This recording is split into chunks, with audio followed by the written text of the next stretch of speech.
tentang iman Kristen. Saya Kristen. Di dalam beriman, kita tidak boleh mengandalkan akal. Mungkin itu sebutan lainnya. Kenapa?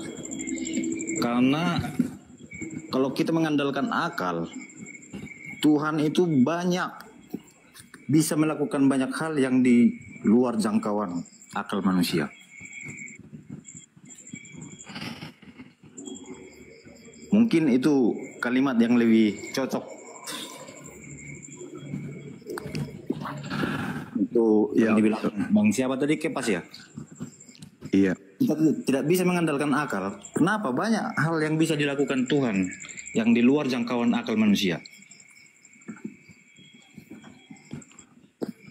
Jadi gini kawan,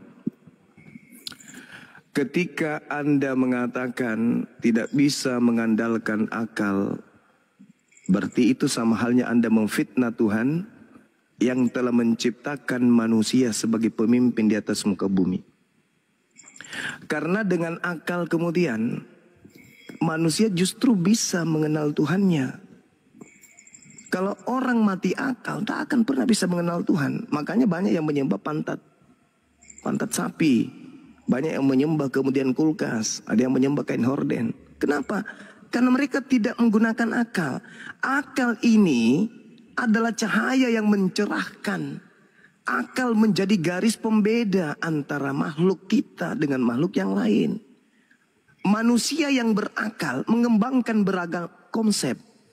Simbol-simbol yang ada mampu manusia berikan makna-makna tertentu. Bahkan akal terus mencari kebenaran, menggali kebenaran yang baru.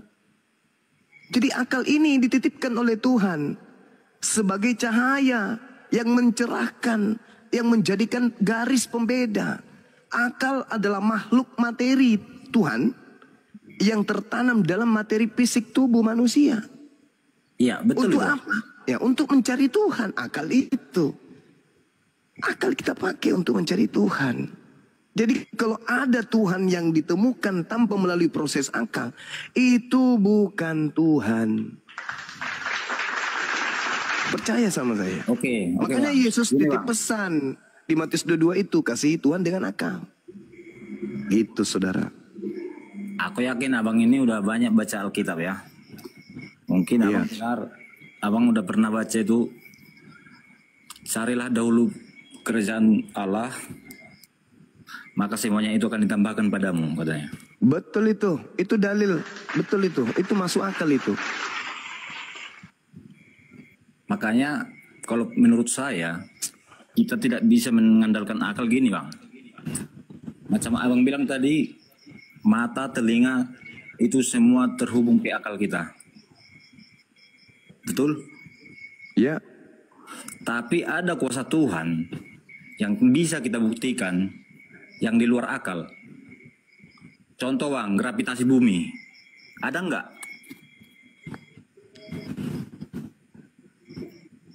Ada nggak gravitasi bumi? Ada. Nah. Jelas tapi bisa ada. Kalau kita misalnya orang bodoh yang belum mengetahui itu sampai sekarang, bisa itu kita buktikan. Atau bisa itu kita cari. Tanpa kuasa Tuhan. Saudara, Al-Quran saya membahas tentang isyarat-isyarat tentang adanya gravitasi bumi. Contoh, surah Al-An'am ayat 59, surah Al-Hajj ayat 65, surah Al-Baqarah ayat 74, surah Luqman juga menjelaskan tentang itu. Ini Al-Quran, wahyu Tuhan ini. Dan itu dibenarkan oleh sains. Kalau sudah berbicara sains, berarti sudah berbicara logika, berbicara rasio. Itu kawan. Ini loh bang. Nah, apalagi? Siapa yang bisa buat gravitasi bumi itu? Ya pencipta alam semesta inilah pasti. Siapa yang bisa buat medan magnet itu? Ya, pencipta alam semesta inilah pasti. Elektromagnetik. Pencipta alam semesta kita lah pasti. Maksudnya gini bang, kami makanya saya bilang tadi, maksudnya bukan mematikan akal atau menghilangkan akal. Lah itu di ajaran Kita dalam Paulus percaya begitu. Tuhan beriman itu Halo, nggak bisa mengandalkan akal. Mungkin itu kalimat yang lebih cocok. selamat pagi. Ya, masalahnya Paulus yang mengajarkan itu. 1 Korintus 1 nomor 19, 2 Korintus 10 nomor 5. Kalau Paulus maksudnya gini bang, dia kan orang terpelajar. Kesemuanya itu diabaikannya demi mengikut Yesus. Itu maksudnya di tulisannya itu. Nah, iya maksudnya dia meninggalkan pemikiran dan kecerdasan kan?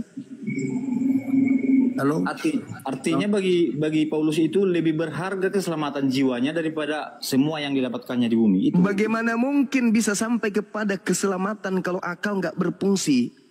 Alat untuk kembali menemukan Tuhan itu cuma akal, nggak ada yang lain. Balik lagi kita nih bang. Ya itu dia masalahnya. Itu dia masalahnya. Itu dia masalahnya. Makanya saya katakan kalau orang tidak menggunakan akal sehat, cuman iman saja, kain horden pun bisa jadi Tuhannya. Kan gitu. Yang penting saya percaya, akal saya matikan. EGP dengan akal. Kan akal tidaklah menjadi alat untuk sampai kepada Tuhan. Itu keliru. Justru hanya orang yang berakal lah yang kemudian bisa menemukan Tuhannya. Kalau orang tidak berakal, apapun yang disuguhkan neneknya, kakeknya, nenek moyangnya, itulah yang dia sembah. Karena tidak menggunakan akal. Padahal Yesus menitik beratkan kepada akal. Kasihi Tuhan, taati Tuhan dengan akalmu. Berarti akal yang harus menjadi dimensi awal untuk sampai kepada Tuhan. Sekali lagi saya katakan, kalau tidak menggunakan akal, karena fasilitas sudah disediakan oleh Tuhan. Yang bertuhan, tidak bertuhan, yang menyembah Tuhan atau yang menyembah pohon, semuanya dikasih oksigen. Yang tidak bertuhan ataupun yang bertuhan, semuanya bisa menikmati apa yang ada di atas muka bumi ini, fasilitas yang disediakan oleh Tuhan. Sehingga kenyamanan itu muncul. Nah, untuk untuk menemukan kemudian jati diri, konsep bertuhan yang benar itu, apa yang menjadi dimensi tolak ukurnya? Ya akal, saudara. Anda punya iman, Islam punya iman. Apa tolak ukurnya untuk mengukur iman kita mana yang benar? Akal. Gak mungkin yang lain. Ya itu makanya aku bilang tadi bang. Kalau Kristen nggak cukup akal. Nah, lalu bagaimana caranya Kristen mengatakan tidak cukup akal sementara dilampaui? Itu maksudnya. Saudara, sebelum Anda melampaui akal, maksimalkan fungsi akal dulu. Yang Anda katakan tidak semuanya akal, itu sudah betul itu. Itu sudah betul. Masalahnya akal Anda tidak Anda konekkan dulu. Anda mematikan akal, lantas kemudian memainkan iman. Setelah iman Anda bertolak belakang dengan akal, muncul istilah akal-akalan. Kan begitu poinnya. Ya iya dong. Mana bukti akal-akalannya? Kenapa Tuhan Anda itu mati? Apa akal-akalannya? Karena pada saat itu dia adalah manusia. Akal-akalan itu. Sedangkan Tuhan itu dalam kitabnya Yahudi atau di dalam Islam, Tuhan bukan manusia dan bukan anak manusia. Nah, jadi akal sudah mati di sana. Karena terlanjur diimani, maka dimainkanlah yang disebut akal-akalan. Muncullah konsep 100% Tuhan, 100% manusia. Apakah itu disifati Tuhan? Adakah Tuhan bisa mati? Adakah Tuhan itu punya kekurangan? Adakah Tuhan itu bisa jadi makhluk? Gak ada kan? Menurut logika. Tapi karena Anda sudah terlanjur Yesus sudah rencana Allah dari jauh itu. Nah, itu dia. Itu non Kristen. Itu dia. Ini kalau saya kejar Anda tidak akan pernah bisa menunjukkan data. Kalau Tuhan sudah merencanakan membunuh Yesus. Saudaraku Juma, saya lagi dong. Oh iya Sensei, silakan. Oh silakan. Silakan Sensei.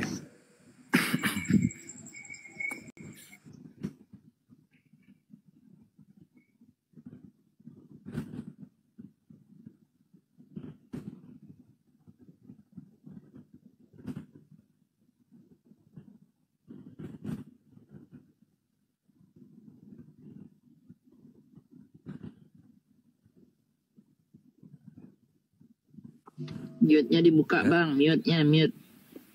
Iya, oke. Terima kasih. Terima kasih saya sudah diberikan waktu dengan saudara saya Juma. Sebelumnya sebelum sampai ke tadi masalah iman dan akal, itu saya mau kasih informasi dulu ke saudaraku Juma. Kemarin saya ketemu sama Insinyur Farhan. Itu iya. ketua umum ketua-ketua umum perguruan, 25 perguruan. Biasanya cuma 24. Black Panther nggak ada. Tapi kemarin ketua umum kita Pak Hadi Cahyanto bilang, "Woi, sekarang kita udah genap, udah penuh." Nah, beliau Pak Farhan. beliau muncul. Oh, Nah, iya, Black Panther. Saya bilang, "Nggak ada ini. Nanti ada ceritanya, saya kirim foto-fotonya, ya." Oke, iya, kita lanjut masuk ke tadi yang Saudara Juma sampaikan masalah Matius 22 ayat 27 ya. 37 kayaknya. Oh 37 ya. Siap. Jadi gini, kenapa orang Kristen dibilang iman dulu? Kan itu Yesus sendiri yang ngomong. Akal itu nanti setelah nomor 3 ya kalau kita lihat ya. Yesus bilang kan, kasihilah Tuhan Allahmu dengan segenap hati, segenap jiwa, segenap akal budi. Nah akal budi ini anti setelah iman. Hati iman kan muncul, percaya kan muncul dari hati, bukan dari pikiran. Ya, nah baru berlogika kita, baru logika. Sebab logika itu terbatas. Kalau kita mau bermain logika untuk percaya kepada Tuhan tidak cukup, ya. Jadi kita harus memakai roh atau iman. Nah itu kan Yesus bilang, kasihilah, itu hukum yang pertama dan utama. Pertama itu kita imani, sebab Abraham tidak dijuluki bapak orang berakal, tapi Abraham dijuluki bapak orang beriman. Jadi dia percaya dulu bahwa ada Tuhan. Nah gitu. Bukan dia akali dulu, sebab akal itu terbatas. Maka itu hukum pertama dan utama itu Yesus tekankan. Kasihlah Tuhan Allahmu dengan segenap hati dulu. Kan kita kalau bicara hati itu kan tidak bisa diselami dengan akal, ya. Karena itu sudah di luar akal, ya. Karena akal kita terbatas. Maka itu hukum pertama dan utama Yesus tekankan adalah kasihlah Tuhan Allahmu dengan segenap hati, segenap jiwa, dan akal budimu. Bukan langsung kasihlah Tuhan Allahmu dengan segenap akal budi, nggak ada. Nah itu. Iman tuh berbicara di dalam hati, ya. Kepercayaan tuh dari hati dulu, bukan dari akal lah gitu. Baru setelah kita percaya, baru kita berakal. Sebab akal itu sangat terbatas. Sebab ada kita memahami Tuhan dengan memakai fisik tidak cukup. Kita harus memakai metafisik. Metafisik itu di luar akal, ya. Seperti maaf ya, Yesus naik ke surga itu nggak masuk akal, ya. Jadi mana beliau? Kena peringatan, kena pelanggaran itu. Kena pelanggaran Pak Robertnya. Ya udah gini deh, terakhir dari saya Bang Juma, assalamualaikum Iya. Bang. Silakan. Begini, saya tadi tertarik itu dengan kalau bicara diskusi begini tadi. Tapi kalau soal debat bertafsir menafsir itu saya tidak tertarik begitu. Jadi dari saya begini, kalau karena ini mau untuk diskusi iman ya lintas agama, buat saya, bagi saudara saya yang beragama Islam, jalankan ajarannya itu dengan baik. Jadi kemudian dari kami juga seperti itu, ya kita tetap bersatu dalam kebinekaan kita. Itu dari saya Bang. Oke. Alhamdulillah ya, makasih Bang. Makasih. Menjalankan iman kita dengan baik itu jauh lebih penting lah daripada kita diskusi nggak ada ujung begini tentang iman gitu kan, nggak ada ujungnya itu Bang. Gitu. Iya, thank you. Ya, jadi saya pamit. Saya terakhir menyampaikan selamat menjalankan ibadah puasa bagi saudara kita yang beragama Muslim. Semoga amal ibadah puasa ini dapat diterima oleh Yang Maha Kuasa. Assalamualaikum warahmatullahi wabarakatuh, Bang. Waalaikumsalam, saudaraku. Makasih. Baik, saya tanggapi sebelum Sensei Robert naik lagi ya, mengenai yang ada di dalam kitab Lukas tadi, yang mana sensei kita ini, sensei saya ini, itu kemudian berbicara bahwasanya yang pertama itu bukan akal tapi hati. Saya tepuk tangan dulu untuk Sensei Robert. Mudah-mudahan Sensei masih mendengarkan di bawah. Ketika berbicara mengenai iman, Sensei, dan Anda jadikan tolak ukurnya adalah hati, manusia tidak akan pernah bisa membohongi hatinya.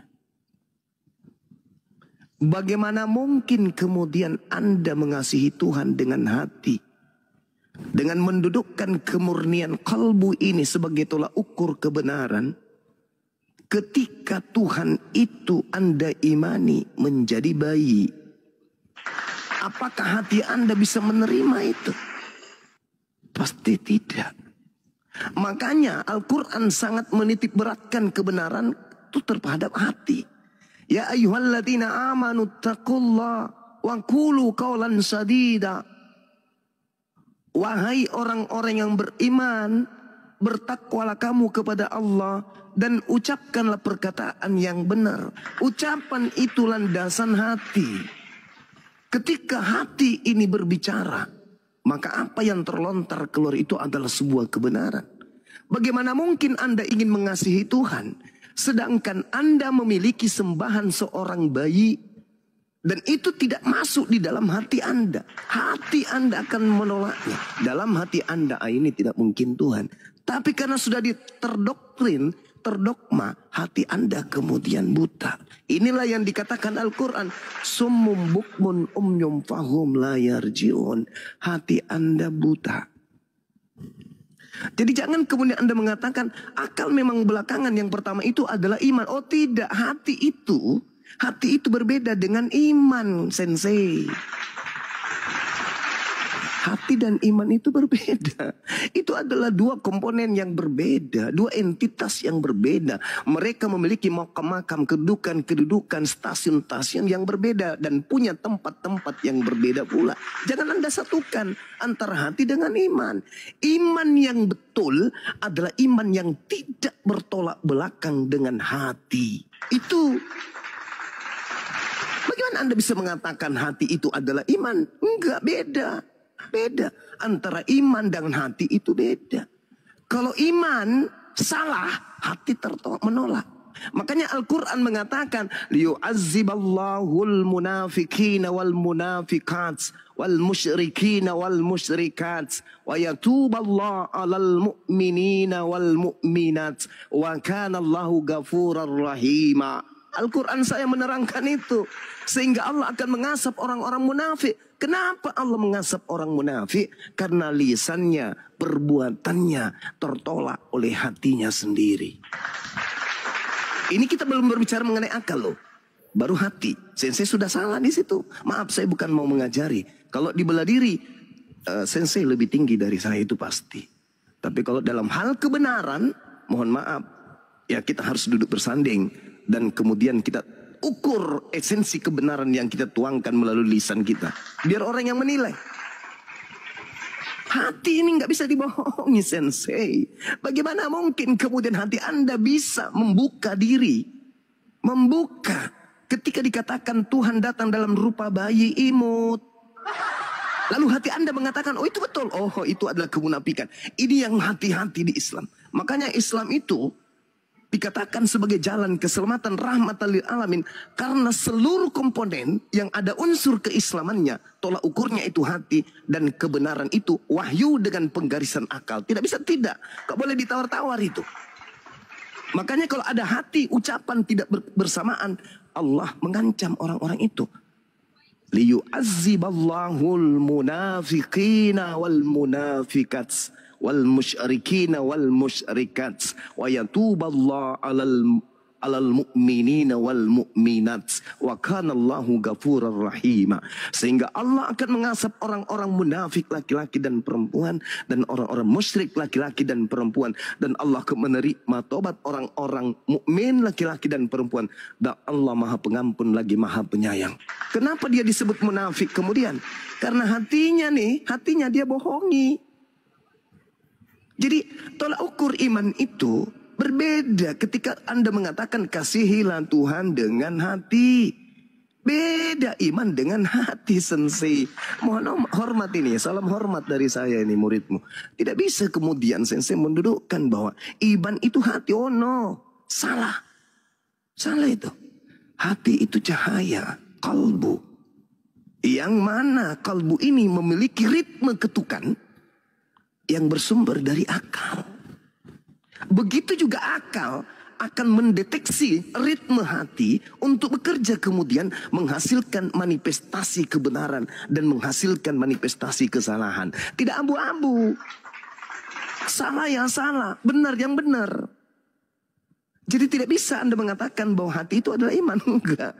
Bagaimana mungkin dalam hati saya melihat sebuah ada benda berupa cincin. Benda berupa cincin. Hati dan pikiran saya sudah kompak mengatakan ini cincin. Hati saya mengatakan yes, itu cincin. Akal saya melihat itu cincin. Dibenarkan oleh panca indera yang lain, yes itu cincin. Iman saya mengatakan itu adalah kupu-kupu. Tidak bisa. Mata Anda ketika melihat Maria melahirkan, mata Anda mengatakan ini manusia. Ketika Anda olah apa yang dicerna oleh panca indera Anda itu masuk ke dalam hati, hati Anda akan mengatakan, yes ini manusia. Akal bekerja, mesin penggeraknya kemudian, notnya dibunyikan pelatuknya oleh hati. Satu kata, satu rasa. Itu adalah manusia yang keluar dari rahim Maria. Iman mengatakan apa? Pada hari ini telah lahir bagimu juru selamat Tuhan di kota Daud. Beda sensei. Mohon maaf, beda antara iman dengan hati. Beda. Ya. Jadi ya itulah yang saya katakan tadi sekali lagi. Level apapun kalau orang itu sudah Kristen. Cuman gak enak aja ya saya ngomong. Jadi Yesus sekali lagi ketika mengatakan bahwa kebenaran itu, mengasihi Tuhan itu harus dengan hati, Kristen tidak lolos. Saya yakinkan Kristen tidak lolos. Dan segenap jiwa saya yakinkan Kristen tidak lolos. Apalagi akal. Makanya saya katakan Kristen itu jauh dari ajaran Yesus. Tapi Kristen itu dekat kepada pengajaran roh yang datang kepada Paulus yang mengaku Kristus. Itu. Jadi sekali lagi sensei kalau masih mendengarkan di bawah, janganlah kita menipu orang dengan mengatakan hati itu adalah iman. No, iman itu adalah buah dari kebenaran hati yang direkam oleh akal. Begitu juga sebaliknya, apa yang kemudian ditelaah oleh akal, dibenarkan oleh hati, baru dilahirkan oleh iman yang betul. Anda tidak. Yang keluar dari rahim Maria, manusia, itu akal. Itu iman. Itu hati, itu akal. Itu manusia. Tapi iman Anda mengatakan, hari ini telah lahir bagimu Tuhan. Apa yang lahir? Tuhan. Itu iman. Tapi kalau hati, itu manusia.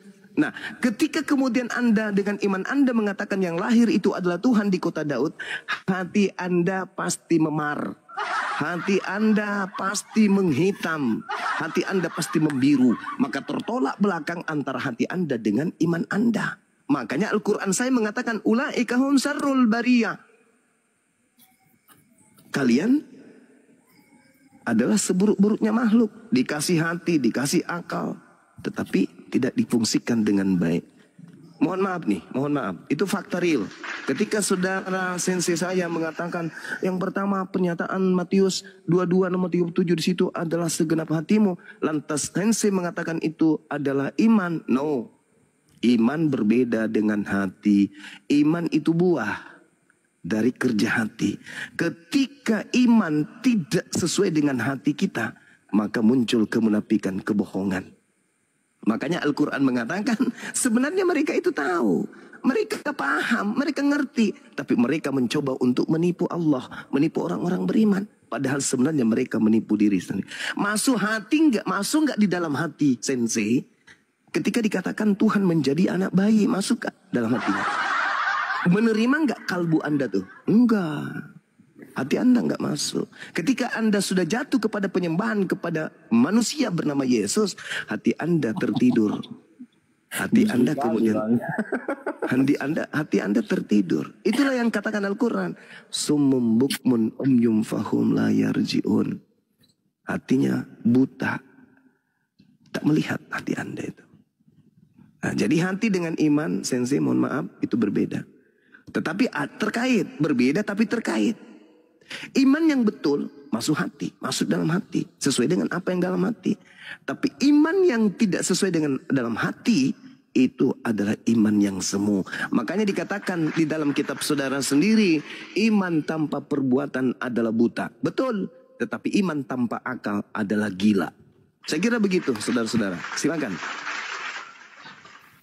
Ya, silakan dibantah Bang. Siapa ini? Halo, selamat malam. Salam. Ya, selamat pagi. Oh ya, selamat pagi. Oke, boleh bicara? Silakan. Oke, selamat malam semuanya. Halo Bang Handi Selebes. Halo Bang Juma, teman-teman yang lainnya. Oke, baik. Kita bahas tentang apa nih Bang? Boleh saya duluan atau Bang Juma duluan? Silakan. Tapi aja tadi itu antara iman dan akal. Oke, baik. Baik ya, saya duluan ya Bang ya. Jadi gini Bang, kalau kami sebagai umat Kristen, Tuhan kami itu bukan hanya dengan perkataan akulah Tuhan sembahlah aku. Tetapi selain daripada perkataan dan pengajaran Yesus di dalam Injil, kami melihat di dalam Injil itu banyak perbuatan yang nyata yang dilakukan oleh Yesus Tuhan kami. Bukan hanya dengan pengajaran tetapi dengan perbuatan nyata. Seperti mukjizat-mukjizat yang dimana ciri-ciri Tuhan yang ada pada Tuhan Yesus kami itu ada dan nyata. Contoh, misalkan membangkitkan manusia yang sudah 3 hari meninggal yang rohnya sudah tak ada lagi di badannya. Dia adalah pencipta roh nafas kehidupan. Itu ciri-ciri Tuhan tentu. Yang kedua, Yesus kami berkuasa untuk menghapus dosa. Ada ayatnya di Injil? Ada. Apakah itu ciri-ciri Tuhan? Tentu. Yang ketiga, Yesus kami tidak takluk kepada hukum fisika, berjalan di atas air. Apakah itu ciri-ciri Tuhan tak tunduk terhadap hukum fisika? Tentu, itu ciri-ciri Tuhan. Yang keempat, ada ayat di dalam Injil, melihat Yesus terangkat ke surga. Ya, terserah, ada yang mengatakan Yesus terangkat ke langit. Apakah ada itu ciri-ciri manusia atau ciri-ciri yang maha kuasa bisa terbang ke atas langit? Tentu. Jadi kami menyembah Tuhan yang kami sembah itu bukan hanya dengan Tuhan-Tuhan teori semata seperti, mohon maaf teman-teman Islam. Tuhan teman-teman Islam selalu mengatakan karena apa Islam menyembah Tuhannya? Karena ada ayat akulah Tuhan sembahlah aku. Kalau kami selain dari Injil Yohanes yang dikatakan di sana, sebab kata kamu mengatakan aku adalah guru dan Tuhan, sebab itu benar. Sebab memang akulah guru dan Tuhan. Ya. Jadi bukan hanya perkataan, banyak yang lain ayat-ayat Injil yang setara dengan Allah itu sendiri. Yesus setara dengan Allah dan ayat-ayat lain banyak seperti itu. Kira-kira seperti itu. Nah, jadi itu intinya Bang Juma. Mungkin itu aja singkat supaya nanti Bang Juma tanggapi. Nanti dari pernyataan Bang Juma nanti saya tanggapi juga. Sekian. Silakan Bang. Oke, baik. Tolong narasi saya ini dipahami dengan akal sehat. Kristen dengan konsepnya memiliki 2 kitab yang mereka sebut Perjanjian Lama, yang adalah kitabnya Yahudi dengan ruang lingkup pengajaran hanya untuk orang Yahudi. Kemudian yang kedua Perjanjian Baru, buku yang menceritakan tentang Yesus, pengajaran Yesus kepada Bani Israel muridnya. 2 buku ini kemudian diambil oleh orang Kristen dengan 2 komponen kekuatan yang ada di dalamnya. Yang pertama Tuhannya Bani Israel, yang kedua nabinya Bani Israel yang ditolak oleh Bani Israel. Dipungut dua-duanya lalu terbentuklah agama Kristen. Catat itu dulu. Kemudian ketika Yesus datang di tengah-tengah Bani Israel, ini di luar Kristen nih, karena Yesus memang ruang lingkup pengajarannya sebagai dosen itu kepada mahasiswa yang ada di Yerusalem, Bani Israel namanya. Kristen itu adalah kelompok di luar dari aule, dari wilayah pengajaran kelas atau universitas Yesus. Nah sekarang Yesus sebagai seorang guru memiliki kisi-kisi dong, memiliki referensi dong, memiliki kurikulum pengajaran dalam proses belajar mengajar. Maka segala ruang lingkup kisi pengajaran Yesus, referensinya, kalaupun Yesus mengadakan misalnya daftar pustaka dengan mengkaji kitab-kitab terdahulu, maka semua cakupan pengajaran Yesus ini itu telah disampaikan Yesus kepada muridnya, bukan Kristen. Apa manifestasi dari pernyataan saya? Harus disertakan dengan dalil. Apa dalil yang menjadi acuan kemudian? Segala firman yang engkau sampaikan kepadaku telah kusampaikan kepada mereka dan mereka telah menerimanya. Mereka tahu benar-benar bahwa aku datang daripadamu dan mereka percaya bahwa engkaulah yang telah mengutus aku.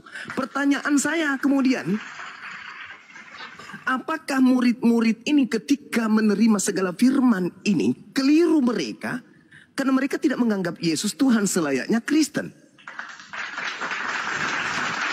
Segala firman sudah ditelan oleh murid-muridnya Bani Israel. Segala pernyataan Yesus sudah dirangkul oleh murid-muridnya Yesus. Tapi apa hasilnya? Hanya pada level Yesus itu utusan Tuhan tok, bukan Tuhan. Ini kita belum berbicara mengenai Kristen yang mengambil cerita-cerita yang terjadi antara Yesus dengan muridnya. Tetapi saya bisa mengatakan kesimpulan ini adalah kesimpulan akhir. Tidak ada lagi kesimpulan selain daripada kita nyebrang jembatan untuk masuk ke dalam kelasnya orang Kristen. Berbeda, universitasnya berbeda.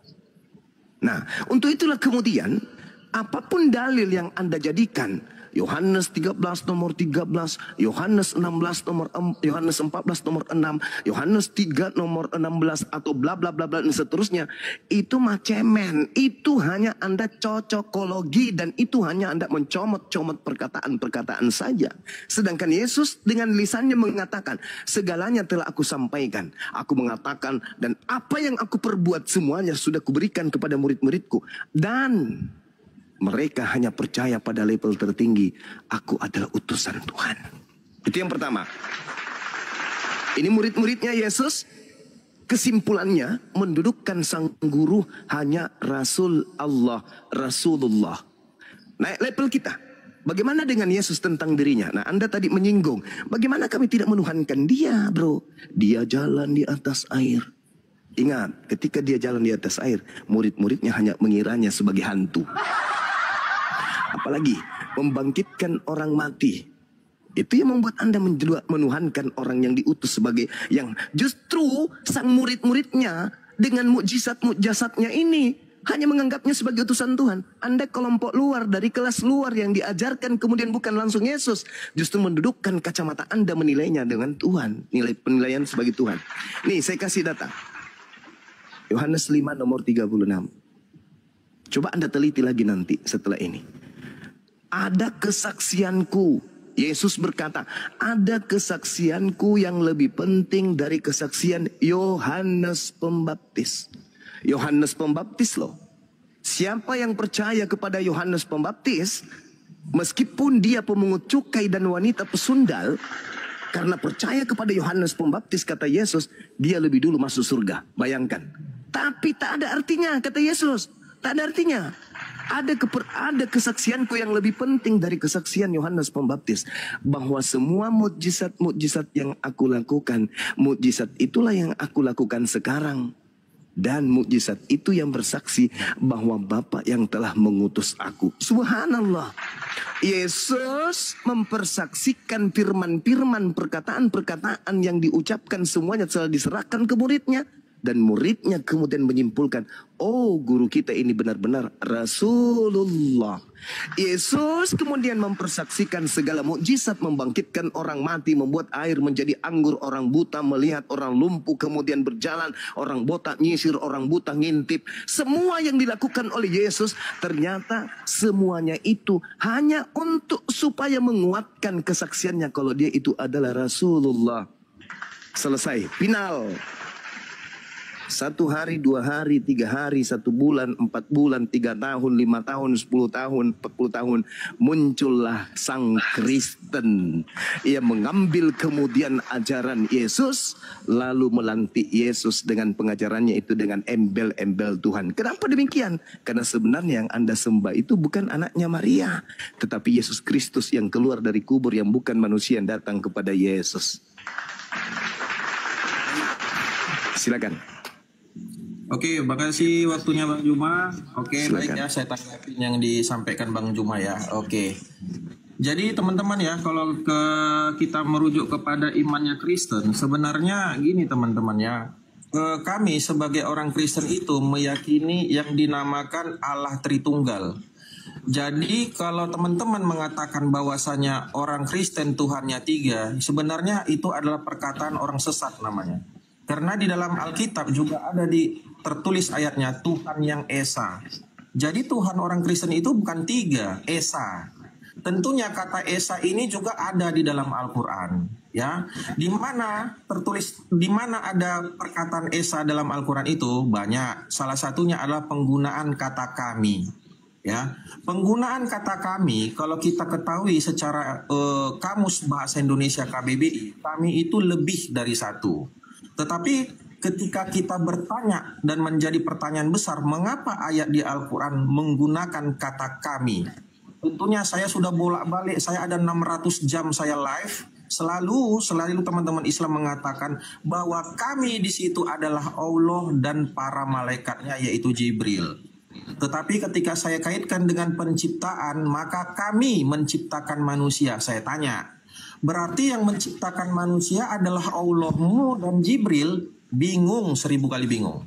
Saya bilang, kalau tanpa Jibril apakah Allah bisa menciptakan? Kalau memang kata kami huruf besar itu merujuk kepada Allah dan malaikat. Nah, di situ PR teman-teman Islam ya. Yang kedua, kalaulah teman-teman bilang bahwasanya Tuhan tak mungkin menjadi ciptaannya, saya akan membukakan suatu dalil mungkin yang bagi teman-teman menjadi PR. Buka nanti di Al-Qasas ayat 30. Ya, buka di Al-Qasas ayat 30. Bahkan di sana ya, Allah datang dari pohon dan berbicara dari pohon. Ini saya bacakan ya, Al-Qasas 30. Maka tatkala Musa sampai ke tempat api itu, diserulah dia dari pinggir sebelah kanan lembah, dari sebatang pohon. Ingat, dari sebatang pohon, di sebidang tanah yang diberkahi. Wahai Musa, sesungguhnya aku adalah Allah, Tuhan semesta alam. Ya, kalau kita berbicara Tuhan menjadi manusia sesuai dengan Maryam 17, Roh Allah menjadi manusia yang sempurna, menjelma menjadi manusia yang sempurna. Tentu teman-teman Islam sangat membantah. Kenapa? Karena mungkin pasti mereka akan menyamakan itu dengan Kristen. Sangat tak mungkin diterima akal teman-teman Islam. Tetapi ketika saya buka di Al-Qasas ayat 30, ternyata sebatang Allah pernah datang dari sebatang pohon dan berkata-kata dari pohon gitu loh.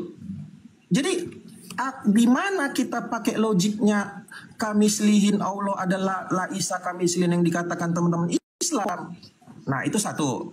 Nah, yang kedua ya, seperti yang kita ketahui ya, bahwa Allah juga dikatakan dalam sebuah ada juga dalam sebuah hadis dapat dilihat dengan mata telanjang, ada ya. Nah, seperti yang lain, kata-kata kiasan lain. Kalau teman-teman Islam sih selama ini saya live, saya diskusi selalu dikatakan kiasan. Seperti contoh menampakkan betis ya.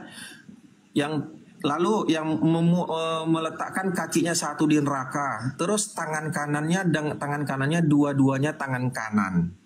Nah, kalau saya bertanya sama teman-teman Islam yang naik ke channel saya, selalu dikatakan bahwa itu adalah kata-kata kiasan, Bang Noel. Itu bukan kata-kata asli, Bang Noel. Oke, saya menerima apa yang kalian sampaikan. Itu kata-kata kiasan. Tetapi ketika kami menjelaskan tentang Allah Tritunggalnya kami seorang Kristen, sebagai umat Kristen, kenapa kalian itu selalu menyangkal gitu loh? Kalian bilang, oh enggak, Tuhan berak, begini loh. Tinggal saya bilang sama kalian, Allah kalian turun ke dalam sebuah pohon berbicara dari pohon, kau imani. Tapi kalau Allah kau menjelma menjadi manusia yang sempurna di Maryam 17, kau tak mau imani. Nah, makanya di sini saya bingung lihat teman-teman Islam, gitu loh. Di ayat lain juga banyak itu. Ada hadis yang mengatakan Allah dilihat dengan mata telanjang dan sebagainya. Nggak usah saya ulang-ulangin lagi. Ya, makanya saya bilang teman-teman, jika kita saling menghargai, silakan, ayo kita saling menghargai. Kami menjelaskan bagaimana Allah Tritunggal kami itu seperti, ya, sebenarnya gampang sih, seperti apa? Seperti manusia yang punya tubuh, manusia yang punya roh, manusia yang punya kesadaran atau pikiran atau kecerdasan. Tetapi apakah dikatakan manusia tiga? Tidak. Manusia tetap satu. Seperti itulah keesaannya Allah kami sebagai orang Kristen. Tetapi bedanya apa dengan manusia? Manusia tak mungkin bisa mengutus yang namanya pikirannya, kecerdasannya menjadi manusia lain. Contoh, kau pergi utus kau menjadi manusia. Nggak bisa, dia akan koma namanya, hilang kesadaran. Kalau manusia mengutus rohnya, itu tak bisa. Kenapa? Karena kalau ketika roh berpisah dari tubuh, akan namanya meninggal dunia. Ya. Tetapi ketika kita membuat hal seperti itu kepada Tuhan, Tuhan itu tak tanpa batas, artinya maha segalanya. Dia bisa mengutus firman-Nya menjadi manusia, tetapi dia tetap Allah, tetap. Dia tidak kehilangan kuasanya. Lalu manusia, Tuhan Allah kami bisa mengutus rohnya menjadi sesuatu kepada manusia? Bisa. Tapi apakah dia kehilangannya? Tidak. Karena kenapa? Karena sifatnya adalah Sang Maha Kuasa, Maha segala-galanya. Makanya saya kadang-kadang kalau bertanya sama teman-teman Islam, menurut kalian Allah kalian itu maha segalanya enggak? Maha, Bang. Berarti kalau namanya maha, tak ada suatu apapun yang tak bisa dilakukannya. Betul? Oh, enggak, Bang. Kecuali jadi manusia enggak mungkin. Oke, jadi manusia kau bilang enggak mungkin. Berarti Allahmu terbatas kecuali tanda koma. Oh, enggak, Bang. Oke, enggak masalah. Saya bukakan Al-Qasas 30, kau baca bahwa di situ keterangannya bahwa Allahmu pernah berbicara dari pohon.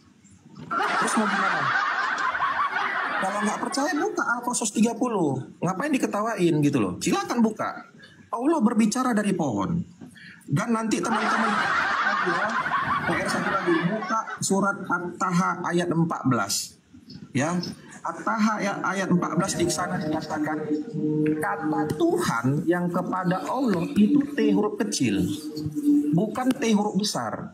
Ingat ada di dalam Al-Jaziyah, ya, di dalam At-Taubah 31, maka mereka menjadikan alun-alunnya dan rohib-rohibnya menjadi Tuhan selain Allah, T huruf kecil.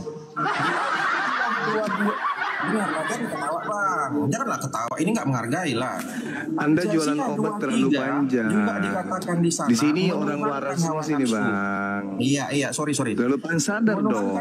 Ini bukan gereja ini, bukan gereja. Sadar dong.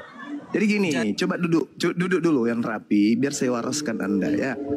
Duduk yang rapi. Dengarkan pernyataan saya supaya Anda tidak gila permanen. Ketika Anda berbicara melalui HP, apakah Anda HP? Malu. Saya tolong bedakan Tuhan dengan manusia, Bangku. Justru karena itu, saudara, Anda menyamakan Tuhan. Diam dulu, kawan, diam, ya. Anda sendiri tadi, ketika saya berbicara dari pasar, Anda menganggap saya pasar. Ketika saya berbicara melalui HP, Anda menganggap saya HP. Otak Anda harus diperbaiki dulu, ya. Anda ingin Tuhan kita sama.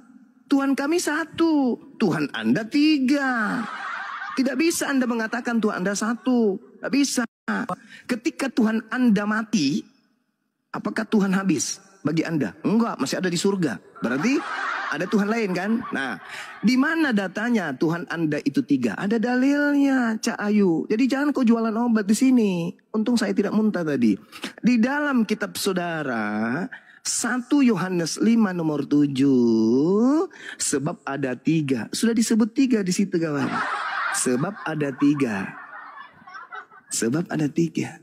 Tuhanmu 3. Jangan kau menipu di sini. Tuhanmu itu 3. Yang memberi kesaksian di surga itu ada 3. Bapa, Anak, Roh Kudus. 3. Dan ketiganya adalah satu kan Bang Juma? Ya, dan ketiganya adalah satu. Oke, satu siap. apa? Sabar dulu. Silakan. Dan ketiganya adalah satu. Satu apa?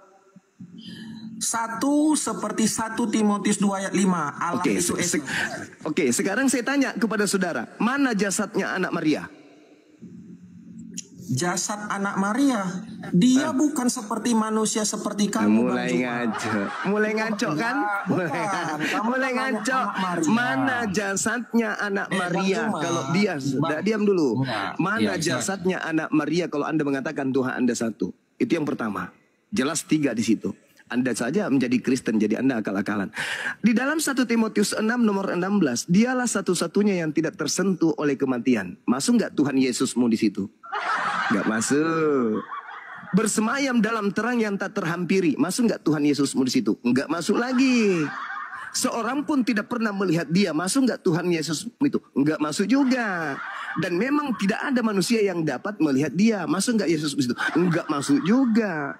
Baginya lah hormat dan kuasa yang kekal. Masuk nggak Yesus di situ? Nggak juga. Lalu sabar dulu, penjual obat, sabar dulu, penjual obat. Sabar, ya.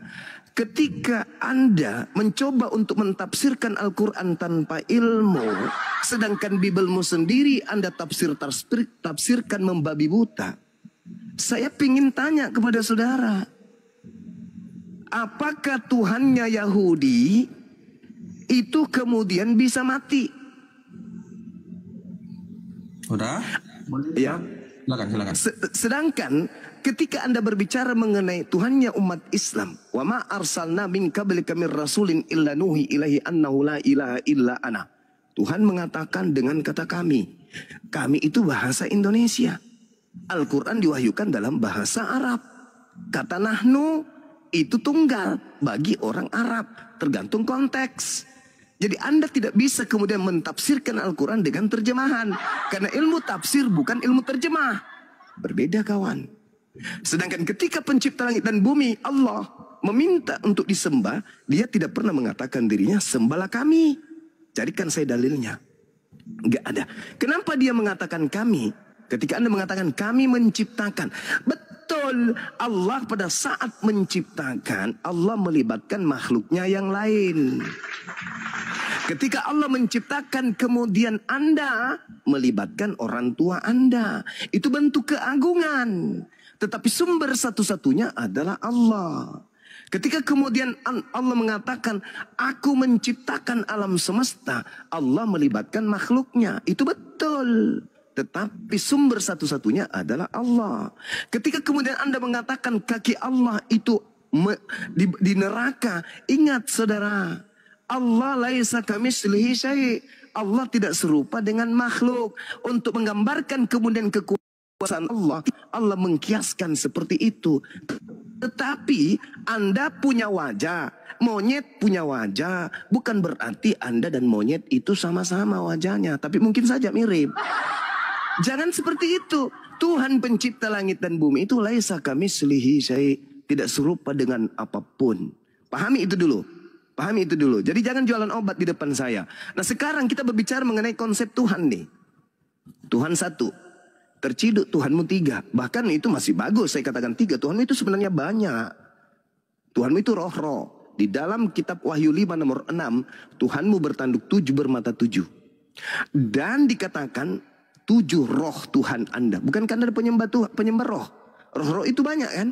Nah, oleh karena itulah kemudian ketika Anda mengatakan bahwa Tuhan Anda itu satu, Anda mencoba untuk membuat kemudian 2 kandidat itu tereliminasi. Kenapa? Karena ketika Yesus dalam kandungan, apakah Romo Merpati juga ada dalam kandungan? Apakah Bapak juga ada dalam kandungan? Tidak ada kan? Ketika Yesus mati, apakah kemudian Bapak juga mati? Enggak kan? Berarti ketika Tuhan Anda yang bernama Yesus itu mati, Tuhan Anda yang bernama Bapa masih ada di langit. Jadi yang kita bahas sekarang ini, Tuhan itu satu atau Tuhan itu tiga. Pertahankan Tuhan Anda tiga, jangan ikut-ikutan ke Islam. Jangan ikut-ikutan ke Islam. Islam itu Tuhannya satu, Kristen Tuhannya minimal tiga. Ya, jangan Anda ikut-ikutan jadi satu. Kasihan Yesus, kasihan Yesusnya. Ya, silakan buktikan kalau Tuhan Anda itu satu. Silakan. Jadi teman-teman ya, kalau kita baca di dalam Alkitab, Tuhan Kristen itu seperti sebenarnya kata tiga itu tak pernah ada di dalam Alkitab. Coba tunjukkan. Selalu pun kalaupun ada di dalam Injil 1 Yohanes 5 nomor 7. Ya, tetapi di situ ada tiga yang bersaksi, saudara. Ada tiga yang bersaksi. Anda kan bertanya tadi, tidak ada di dalam Bible Tuhan itu tiga. Anda pembohong. Ya, 1 Yohanes 5 nomor 7. Bahkan di dalam kitab saudara ada dua yang esa. Ya, di 1 Timotius 2 ayat 5 itu dikatakan Allah itu Esa. Oke. Yesus juga Esa. Allah itu Esa dan Esa pula dia yang menjadi pengantara. Ada berapa yang Esa di situ? Manusia. Ada berapa yang Esa di situ? Ada berapa yang Esa di situ, saudara? Markus ada berapa yang Esa di sana? Sebentar. Ada berapa yang Esa? Ada berapa yang Esa di situ? Dulu. Enggak usah panjang lebar. Bosan saya dengarkan jualan obat. Sekarang 1 Timotius 2 nomor 5 ada berapa yang Esa di situ? 1 Esa itu nenekmu kiper. Bagaimana Anda mengatakan ada satu yang Esa? Di situ ada dua yang Esa. Udah surang Bang Juma. Kasih kesempatan lah lawan bicara. Enggak, Anda kan tadi panjang tuh. Anda tadi panjang sesi pertama. Saya balas panjang. Sekarang kita tiktokan. Ngapain saya layani penjual obat kayak Anda? Di dalam 1 Timotius 2 nomor 5, saudara, 1 Timotius 2 nomor 5, karena Theos itu Esa pula Yesus yang menjadi pengantara. Ada berapa yang Esa di situ? Anda mengatakan satu, nenekmu kiper. Jangan menipu kawan. Ini kebiasaan Kristen ini suka bohong, dusta, menipu. Enggak nipu. Ngapain? Kami enggak boleh. Coba Anda baca. Silakan Anda baca 1 Timotius 2 nomor 5. Silakan Anda baca 1 Timotius 2 nomor 5. Timotius 2 ayat 5. Karena Allah itu Esa. Ya, Esa pula Allah yang menjadi pengantara antara manusia dan Allah itu yang merujuk kepada Esa yang Allah tadi. Sekarang saya tanya, Bapak itu manusia atau bukan? Bukan, Bapak sang di situ dikatakan yaitu manusia Kristus Yesus, betul? Yesus beda dengan Bapa. Tepuk tangan. Yesus beda dengan Bapa. Sang Firman yang menjadi manusia. Yesus beda dengan Bapa. Yesus beda dengan Bapa. Jadi jangan ikut-ikutan Islam. Tuhan Anda satu, Tuhan Anda itu banyak, rame. Tuhan Anda itu. Tuhan Islam batu. Maksudnya buktikan buku sejarah Islam sekarang banyak. 1 Timotius 2 nomor 5. Jangan emosi. Jangan katakan Tuhan Anda satu, tapi terbukti Anda sendiri mengatakan Yesus dan Bapa beda. Anda terjebak. Tidak bisa kawan, tidak bisa kalian lolos. Kalian bukan penganut ajaran samawi. Kalian itu agama dari barat. Oke? Kalian agama dari barat. Tuhanmu tidak satu, Tuhanmu tiga. Minimal loh. Minimal. Jadi 1 Timotius 2 nomor 5 bacanya begini. Karena Theos itu Esa, dan Esa pula dia yang menjadi pengantara antara Theos dan manusia, yaitu manusia Kristus Yesus. Di sini ada dua yang Esa. Manusia Kristus Yesus Esa, Theos yang bukan manusia juga Esa. Bagaimana ini? Yang mana yang sebenarnya sembahan yang betul? Yesus yang Esa atau Theos yang Esa? Karena Esa itu cuma satu, tapi ternyata mereka masing-masing Esa. Paulus mencoba mendudukkan Kristus Yesus yang datang kepadanya di Damsik itu menjadi penyaing daripada Theos. yang disembah oleh orang-orang Roma. Astagfirullahaladzim ya Allah. Jadi karena Anda keceplosan, Anda sudah mengakui Yesus dan Bapa itu beda. Dengan kata lain, Anda sudah mengakui Tuhan Anda tidak satu, melainkan lebih dari satu. Maaf kawan, saya tidak suka pembual. Apalagi seorang Kristen bawa-bawa. Di dalam Al-Qasas 30, Allah berfirman katanya, dia jadi pohon, nenek lu kiper. Al-Quran mengatakan wa kadzalika uhaina ilaika ruhan min amrina ma kunta tadri mal kitab. Itu dikatakan Al-Quran yang datang kepada baginda Rasul Muhammad SAW sebagai jalan untuk manusia memahami bahwa apa? Wa ma kana li basarin ayyukallimahullah illa wahya au min wara hijab au yursila rasulan wa yuhhiya bi iznihi ma yasha. Innahu aliyun hakim. Jelas itu. Tidak patut bagi Allah berbicara langsung kepada manusia. Melainkan dengan 3 cara. Dengan 3 perantara. Wahyu, bahkan tabir, atau mengutus malaikat. Itu cara Allah berfirman. Nah, yang terjadi kepada Nabi Musa itu, Allah berbicara melalui tabir. Tabirnya apa? Di balik pohon. Saya berbicara di balik jendela. Bukan berarti saya adalah jendela.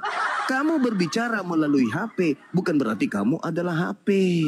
Makanya tadi di awal kita membahas, tidak mungkin seorang Kristen tetap dalam posisinya menganut agama Kristen dan mengatakan agamanya itu sesuai dengan akal. Nggak mungkin. Pasti tidak masuk akal. Dan pasti tidak menggunakan akal. Nah, tadi giliran Al-Quran Anda tajam. Giliran ditanya tentang Tuhanmu yang adalah 3, Anda nggak bisa berkutik apa-apa. Malah Anda mengatakan Yesus dan Bapa berbeda.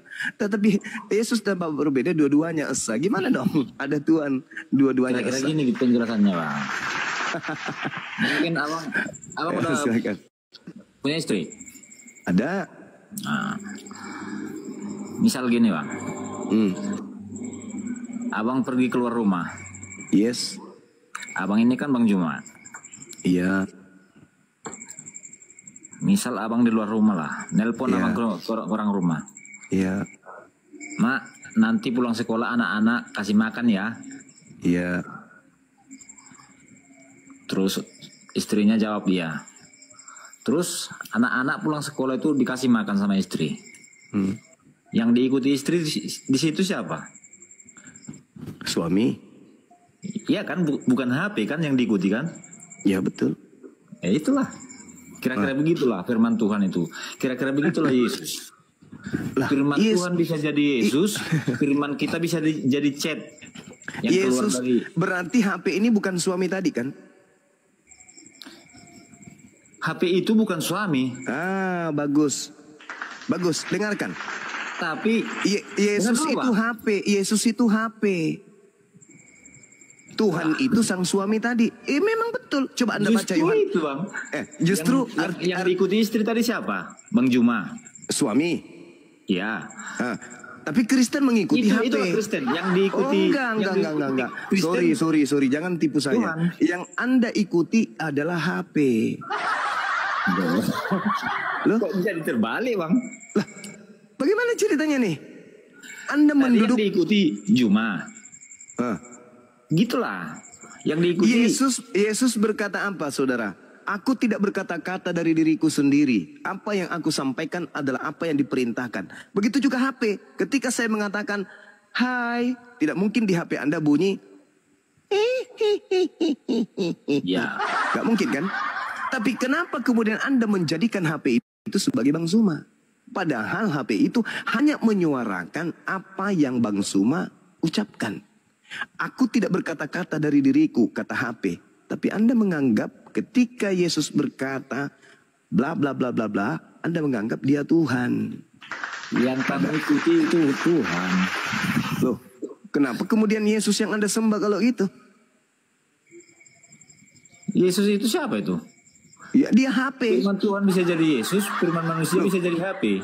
Jadi Anda ingin mengatakan kemudian ketika saya berbicara, maka mulut saya ini jadi HP sepanjang itu sampai ke Anda. Enggak dong. Yesus itu berasal dari daging. yang awalnya adalah perkataan. Ketika kemudian Tuhan memerintahkan Gabriel datang kepada seorang perawan, itulah firman. Gabriel, ya paman, kamu ke perempuan perawan itu sampaikan, aku hendak membuat dia hamil dan melahirkan seorang hamba suci bernama Yesus. Itu firman diantar oleh Gabriel. Bukan Yesus yang diantar turun dari langit, bukan. Yesus itu 100% manusia yang berasal dari saripati yang dimakan oleh ibunya. Rohnya murni berasal dari Tuhan, tidak melalui persetubuhan laki dan perempuan. Itu salahnya Anda karena menganggap Yesus itu Tuhan, di mana dia hanyalah HP. Habis pula. Udahlah buka mula bang. Ya begitu kawan. Kan Yesus mengaku kan, aku tidak berkata-kata dari diriku sendiri. Di dalam Yohanes 14 nomor 24 apa kata Yesus? Firman yang kau dengar dari mulutku itu bukan dari aku, tetapi dari dia yang telah mengutus aku. Andai saja HP yang ada di tangan Anda itu bisa berbicara, maka HP itu akan berkata, hei saudaraku Laba, suara yang kau dengarkan dari aku itu bukan dari aku, tapi dari Bang Suma yang ganteng yang ada di sana, yang memerintahkan aku menyuarakan suaranya kepadamu. Bedanya kemudian Anda justru merangkul HP itu dan menciumnya. Oh Bang Suma, aku kangen samamu bang. Padahal itu HP, bukan aku itu. Nah, Anda menganggap kemudian Yesus itu HP. Yesus itu adalah Tuhan, padahal Yesus itu hanyalah utusan Tuhan. Makanya tadi di awal saya katakan, murid-muridnya percaya Yesus hanyalah utusan. Yesus punya kesaksian, dia hanyalah utusan. Islam ada di situ. Wa isqala Isa bin Maryam, ya bani Israel, inni rasulullahi ilaikum. Wahai bani Israel, aku Isa berkata kepadamu, sesungguhnya aku ini hanyalah utusan Tuhan yang diutus untuk kalian bani Israel. Itu kawan. Makanya jangan heran kalau kami beriman kepada Yesus yang datang sebagai anak Maria yang perawan, sebagai nabi ke tengah-tengah Bani Israel. Tapi kami tidak percaya kepada Yesus yang keluar dari kubur yang Anda tuhankan itu. Kan nggak percaya itu. Kalau kami Kristen memang nggak heran bang. Yang menggelarkan nanti macam orang abang ini kan, itu udah dinubuatkan dalam Alkitab itu. Dalam Injil udah dinubuatkan itu di Petrus. Sederhana itu saudaraku. Sekarang begini, percaya tidak saudara dengan perkataan Yesus bahwa akan datang penyesat setelah dia bergelar Yesus Kristus? Percaya nggak? Percaya. Berarti ketika Yesus mengatakan kepada Bani Israel, bukan kepada Kristen, kepada Bani Israel, wahai Bani Israel, waspadalah agar kalian jangan disesatkan, sebab akan datang banyak orang dengan memakai nama Yesus dan berkata akulah Kristus. Dia akan menyesatkan banyak orang. Percaya Anda? Memakai kan? Abang ini memakai Kristus. Oh tidak, penyesatnya itu yang mengaku akulah Kristus. Mana ada Bang Suma mengaku Kristus? Penyesatnya datang dan mengaku akulah Kristus. Nah, memakai maksudnya gini bang, memakai salah itu untuk menyesat. Oh salah. Jangan gitu caranya. Itu namanya Anda membantu iblis dalam menyesatkan manusia. Jangan. Di situ Yesus mengatakan. Abang udah tekankan lagi intinya. Itu intinya bang. Penyesatnya yang berkata akulah Kristus. Mana ada pernah Bang Suma mengatakan akulah Kristus? Enggak. Penyesatnya itu mengaku Kristus. Ada nggak Bang Suma pernah mengatakan kepada kalian, aku ini Kristus loh? Enggak. Abang nggak ngaku Kristus, cuma yang berarti perkataan Kristus. Berarti bukan saya dong. Jangan Anda sepelekan dalil dalam kitab saudara sendiri, bahaya itu. Anda Kristen tapi Anda mengotak-atik kemudian Bible. Jangan. Di dalam kitab saudara dikatakan, waspadalah supaya jangan ada orang yang menyesatkan kamu. Sebab banyak orang yang akan datang dengan memakai namaku dan berkata, akulah Kristus. Saya tidak pernah berkata akulah Kristus. Ada penyesat datang mengaku akulah Kristus. Dan itulah yang datang kepada Paulus. Siapakah engkau Tuhan? Akulah Yesus Kristus yang kau aniaya. Yesus Kristus yang datang kepada Paulus ini menyesatkan banyak orang. Makanya pengikutnya disebut Kristen. Apa Kristen itu? Pengikut Kristus. Nah, kalau banyak orang yang disesatkan oleh Kristus palsu ini bukan Kristen, lalu yang menggenapi banyak orang yang disesatkan yang ngaku Kristus itu siapa? Islam tidak ngaku pengikut Kristus. Buddha, Hindu juga tidak. Satu-satunya komunitas yang banyak yang mengaku pengikut Kristus ya Kristen, kawan. Jangan cari di tempat lain. Memang gini Bang, iya betul itu. Yang mengaku pengikut Kristus memang cuma Kristen, ya kan? Ya. Tapi yang menolak Kristus itu siapa? Kenapa? Yang menolak Kristus itu siapa? Ya Anda yang menolak Kristus. Loh, lah iya dong. Dengar. Mari kita buktikan. Ketika Yesus mengatakan di dalam Matius 15:24, aku diutus hanya kepada domba yang hilang dari umat Israel. Itu Anda terima atau Anda tolak? Ayo. Anda terima atau Anda tolak? Kalau Anda terima, lalu Kristus siapa yang datang untuk kalian orang Indonesia? Ayo.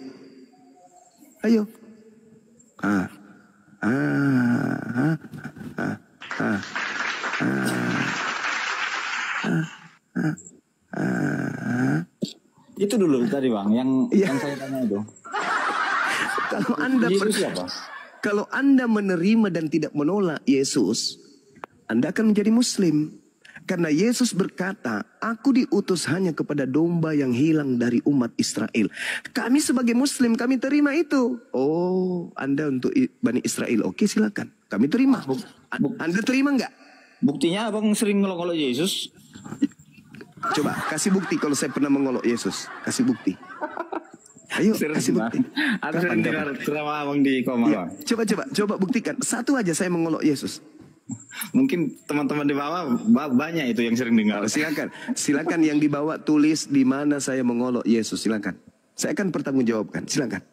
Yang di bawah ini ada 3.000 orang memandang. Silakan. Tulis biar saya tanggapi. Saya mengolok Yesus seperti apa? Oh, saya mengoloknya nete. Oh, ada dalilnya. Apalagi ditampar, ada dalilnya. Yesus diseret, mati terkutuk, ada dalilnya. Ayo, mana saya mengolok-ngolok Yesus? Justru saya sebagai Muslim memurnikan ajaran Yesus dengan mengatakan semua yang dituduhkan oleh Kristen terhadap Yesus. Itulah yang memakai nama aku, Bang. Itulah yang memakai nama Yesus. Oh, jadi Anda mengatakan saya pernah mengaku saya Yesus gitu? Bukan mengaku nama Yesus, memakai perkataan Yesus. Loh, di situ jelas dalilnya kok. Sebab banyak orang akan datang dengan memakai namaku. Namaku Suma. Saya tidak pakai namanya Yesus, aku Yesus. Dan berkata akulah Kristus, enggak. Saya hanya mengatakan saya adalah penginjil jalanan. Saya tidak pernah mengaku Kristus. Sedangkan penyesat yang datang kepada Paulus mengaku Kristus. Dan intinya di mana? Paulus mengaku menerima pengajaran 13 buku dari oknum bernama Yesus, tetapi bukan manusia. Sekarang saya tanya kepada saudara, yang datang ke tengah-tengah Bani Israel yang dilahirkan oleh Maria manusia atau bukan? Manusia. Coba Anda baca Galatia 1 nomor 11 nomor 12, apa kata Paulus? Aku menerima Injil bukan dari manusia, tetapi dari Yesus Kristus. Beda kan? Maria punya Yesus, manusia anaknya. Paulus punya Yesus juga, tapi bukan manusia. Yang mana yang Anda ikuti? Yesus yang manusia atau Yesus yang bukan manusia? Kalau dari logika saya Bang, manusia, cuman iman saya, dia itu hakikatnya Tuhan. Berarti Anda sama seperti orang munafik. Bagaimana mungkin Anda mengatakan ini adalah seekor sapi, tetapi iman Anda mengatakan itu adalah seekor ayam?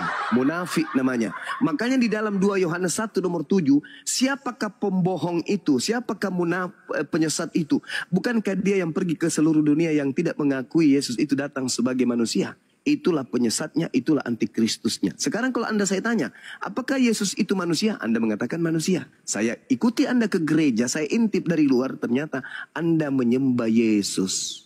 Berarti lain di mulut, lain di perbuatan. Apa itu namanya? Pembohong. Dalam bahasa Yunani disebut planos.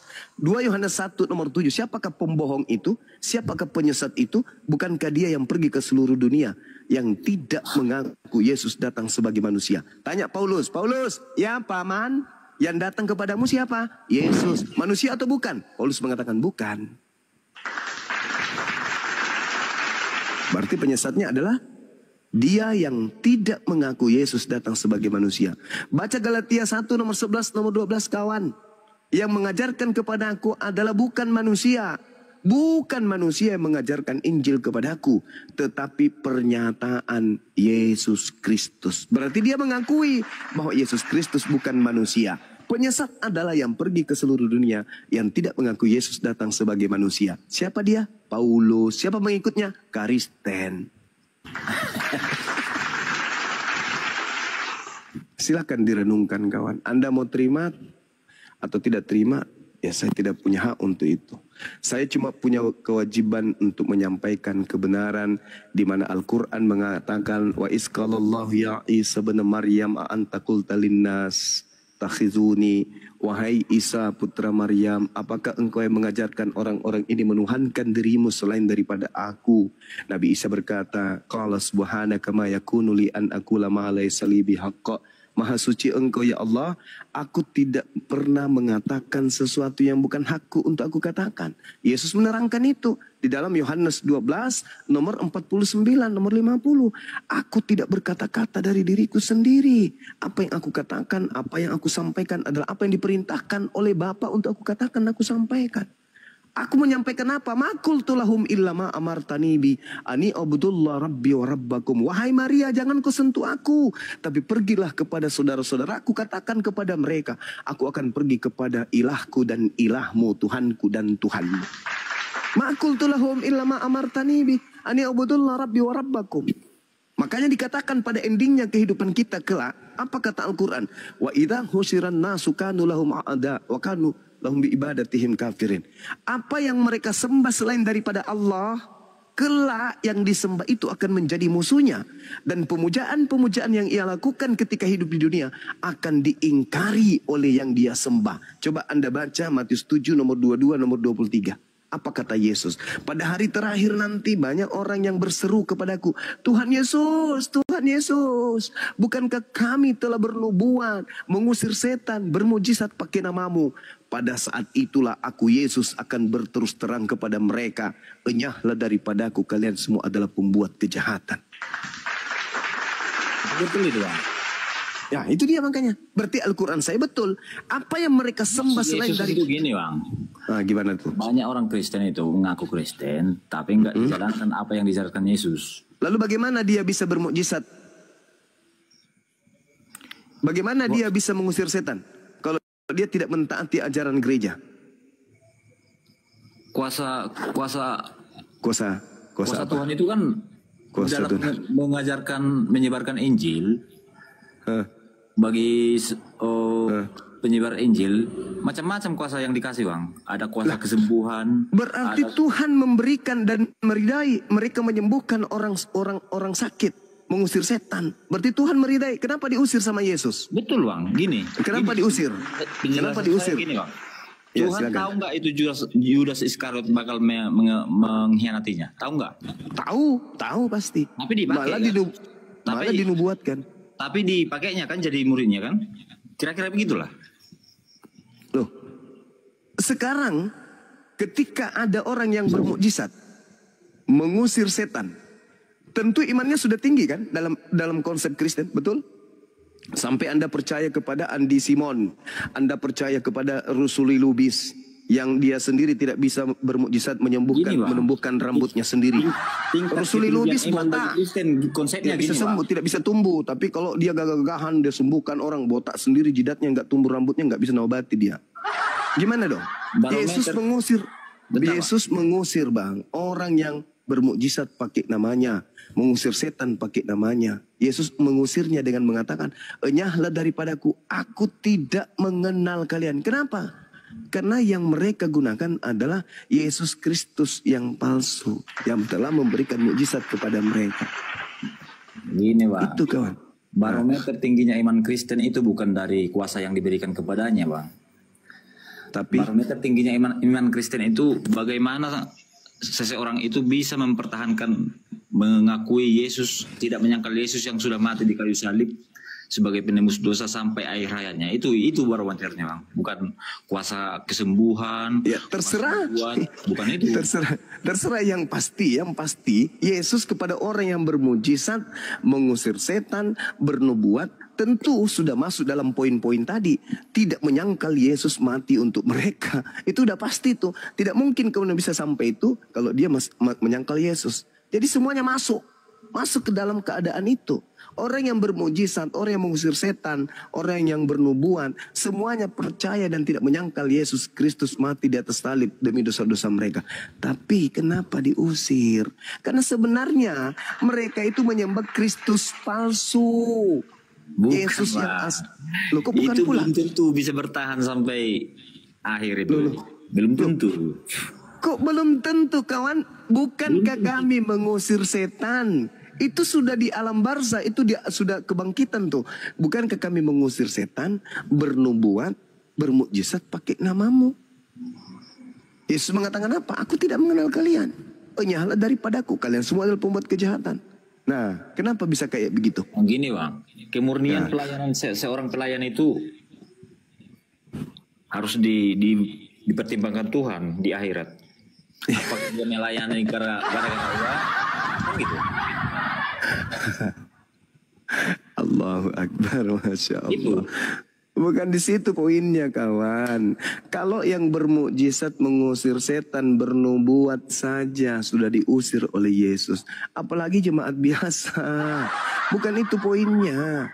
Yang kalian sembah selama ini itu bukan anak Maria. Makanya kemudian ketika nanti orang dibangkitkan semua orang nanti, orang-orang akan datang nih, orang Kristen akan datang nih. Ketika tak ada penolong, mau ke Nabi Adam, Adam menolak. Nabi Musa, aku tidak mengenalmu. Ke Abraham, siapa lo? Lo tidak bersunat, bukan pengikutku. Ke Ishak, begitu juga. Ke Daud, begitu juga. Ke Yesus yang asli juga begitu. Maka satu-satunya penolong yang menurut kalian itu yang bisa menolong kalian mencari sosok yang bernama Yesus. Yang bernama Yesus pada saat itu tinggal satu. Yesus yang satunya sudah masuk ke neraka lebih dulu. Yesus yang aslinya ini tinggal dia. Datanglah kalian ke situ. Yesus, bukankah ketika di dunia kami memanggilmu Tuhan, bernubuat, mengusir setan pakai namamu? Apa kata? Loh, mana ada? Tak ada begitu kuajarkan kepada murid-muridku. Aku hanya untuk Bani Israel saja. Siapa kalian? Kami dari Indonesia, Bang Yesus. Ini dari Makassar, ini dari Madura, ini dari Medan, ini dari Bandung. Sorry lah, aku tidak mengenal kalian. Kalian semua pembuat kejahatan. Itu yang terjadi, kawan. Itu yang terjadi. Tidak mungkin tidak. Makanya tadi jangan dibelok-belokkan itu ayat. Itu dalil supaya Anda itu bisa lurus. Yesus berkata kepada murid-muridnya ketika di Bukit Zaitun. Murid-muridnya ini bercakap-cakap dengan Yesus. Dan muridnya sudah pasti Bani Israel, bukan Kristen. Ditanya, bagaimanakah itu bisa wahai guru? Dan bagaimanakah tanda kesudahannya wahai guru? Jawab Yesus, waspadalah supaya jangan ada orang yang menyesatkan kamu. Sebab banyak orang akan datang dengan memakai namaku dan berkata, akulah Kristus, dan mereka akan menyesatkan banyak orang. Tuh. Pertanyaannya, setelah Yesus terangkat ke langit, tahun 33, ada nggak sosok datang mengaku-ngaku Kristus setelahnya? Ada. Pertama ke Ananias, kedua ke Paulus, ketiga yang datang ke Pulau Patmos, akulah Yesus, tunas Daud, bintang gemilang. Itu dua, itu tiga. Kristus yang datang tuh setelah Yesus. Padahal Yesus nanti kedatangan keduanya nanti. Belum datang sekarang. Belum. Nanti detik-detik kiamat baru dia datang. Berarti yang datang antara kedatangan pertamanya dengan kedatangan keduanya, itulah Kristus palsu. Makanya Yesus dalam Matius 24 nomor 23 sampai 26 apa kata Yesus? Jadi apabila ada orang berkata ada Yesus di sini, ada Yesus di sana, jangan kau percaya. Camkanlah, aku telah mengatakannya terlebih dahulu kepadamu.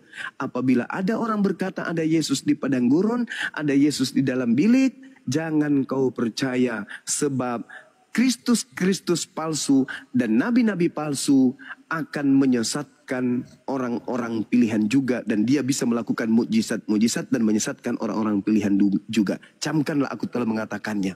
Jangan kau percaya.